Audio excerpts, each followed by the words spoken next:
Okay, this is Mrs. Jones back for the final systems of equations with substitution. And we're going to go through and we're going to follow a flow chart. And I'd like for you to fill in everything that I write down, fill in on your flow chart. And then it just goes through and it gives you the different steps of how to solve the systems of equations. So here we go. The first thing you want to ask yourself is what is right over here, which says, are either of the equations already solved for one of the variables? Which means in these equations, in either one of them, on one side of the equal sign, do you have a variable all by itself? Well, no. So if not, which variable should we choose to isolate? Well, I think I would go with this equation, because here we just have to move 3y and then we'll have the x by itself. Now see guys, this is different from when we did systems of equations with graphing. Systems of equations with graphing, you always want to get your y by itself, because when you do that, you put the equation in slope-intercept form. So when you're doing an equation, you want that y by itself so you can get it into y equals mx plus b. But we're not doing it by graphing, we're doing it algebraically by using substitution. So we can get our x by itself. Okay, so the first step is we're going to isolate that variable. We're going to get that x by itself. So let's all write down that equation right here. And to get this x by itself on this side of the equal sign, if you want to put your little river here, you can. The only thing we have to do is we have to move this positive 3y. And to move a positive 3y, you're going to do inverse operations. So you're going to subtract 3y from both sides of your equation. And that gives you x equals a negative 3y plus 5. So that was our first step, to isolate the variable. Okay, let's follow the arrow down, and now we want to substitute and solve. So we want to take this value of x, because x is equal to that. They're the same thing. A $10 bill, 2 5s or whatever, these are the same thing. We're going to take this right here and we're going to substitute it into this other equation. This is the equation we use to isolate a variable. So now we're going to substitute this into that equation. All right, so here we go. Substitute and solve. So I'm going to take the other equation. Please write every step down that I am writing down. And I'm going to substitute in place of the x. I'm going to substitute what x was equal to.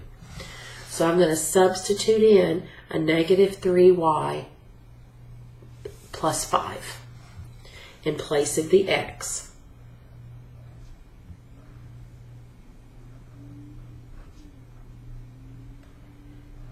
And then bring everything else in the equation down.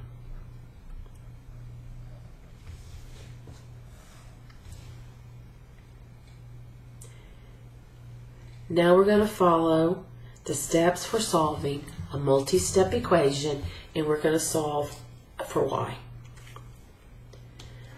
Okay, the first step in solving a multi-step equation is to do what? The distributive property. So that's going to give us 3 times a negative 3 is a negative 9y. 3 times 5 is 15. Just bring everything else down. Step 2 is to combine like terms. When you're combining unlike signs, you subtract them, and it gets the sign of the larger number. 9 is bigger than 6. 9's a negative, so we make that a negative. And you just bring everything else down.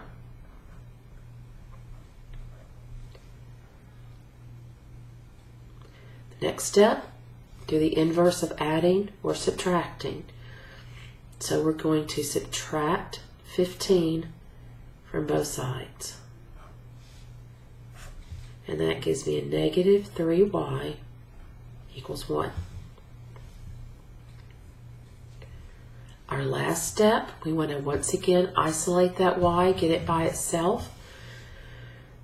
This is a negative 3 times y. The inverse is to divide by a negative 3 on both sides. So we get y is equal to a negative 1/3. And let's put that in a box. So we used substitution, we substituted, and we solved, and that gave us y. Okay, let's see what the arrow says. The arrow then points over here, and it says substitute and solve again. This means we take this value of y and we substitute it into one of the equations at the beginning, and then we find out x. We have y, now we have to find out x. You can substitute it into either equation. So let's say I'm going to substitute it into this equation, and I'm going to choose the one x plus 3y equals 5. Okay, this is y equals a negative 1/3. So I'm going to keep the x, keep the 3, and then for y, I'm going to put a negative 1/3. Just like that.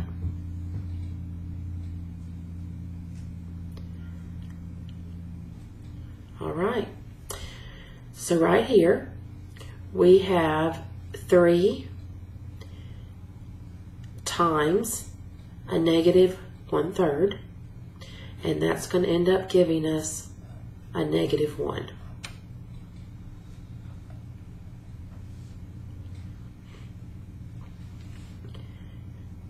And that math actually works something like this.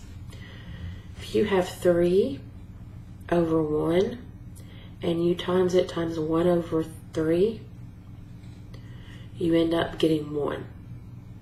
And if this is a negative, that becomes a negative. And now we're going to solve it.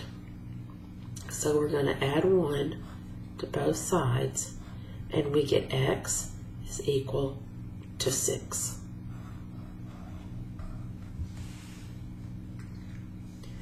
We now have our x value and we have the y value. So we can come up and we can put in the solution where x is 6 and y is a negative 1/3.